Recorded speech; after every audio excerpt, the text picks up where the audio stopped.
வாக்கியம் அவர் சொல்வதைப் போல செய்யுங்கள் என்று சொல்லி இயேசு தண்ணீரை திராட்சரசமாய் மாற்றுகிறார். கானாவூரில் ஏற்படுத்தியிருந்த மிகப்பெரிய ஒரு குறை நீங்கி அங்கே நிறைவு பெறுகிறது. அந்த மணத்தம்பதியினரும் அந்த மணமக்களும் ஊரோடு தொடர்ந்து உறவு கொள்வதற்கு அன்னையின் பரிந்துரை தேவைப்படுகிறது. அன்னையின் பரிந்துரையால் யோவான் நற்செய்தியின் சிந்தனையிலே முதல் புதுமை இயேசு ஆண்டவர் நிகழ்த்துகிறார். ஊரோடு உறவு கொள்ள அன்னை மரியாள் ஒரு சிறந்த மாதனம்.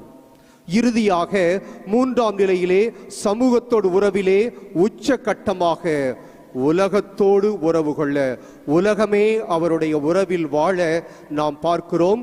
யோவான் நற்செய்தி 19ஆம் அதிகாரம் 25 முதல் 27 வரை உள்ள இறைவாக்கியங்கள். இயேசு சிலுவையில் அங்கே தொங்கி செத்து கொண்டிருக்கிறார். தன்னுடைய இறந்த நாள் பரிசாக இந்த உலகத்திற்கு விட்டு செல்கின்றாள் அன்னை மரியாளை. யோவான் நற்செய்தியின்படி இதோ சிலுவையடியில் நிற்கும் அந்த அன்பு செய்யும் சீடர் உலகத்தில் உள்ள அனைத்து மக்களின் பிரதிநிதி. நாமும் அவர்களில் ஒருவராக சித்தரிக்கப்படுகிறோம். அவருக்கு அன்னை மரியாளை தாயாக கொடுக்கின்றார். அதன் மூலம் உலகத்தில் உள்ள அனைவருக்கும், நம்பிக்கையாளர்களுக்கும் அன்னை மரியாளை தாயாக கொடுக்கிறார். ஆன்மீக தாயாக கொடுக்கின்றாள் அன்னை மரியாள். இதோ உலகத்தோடு உறவு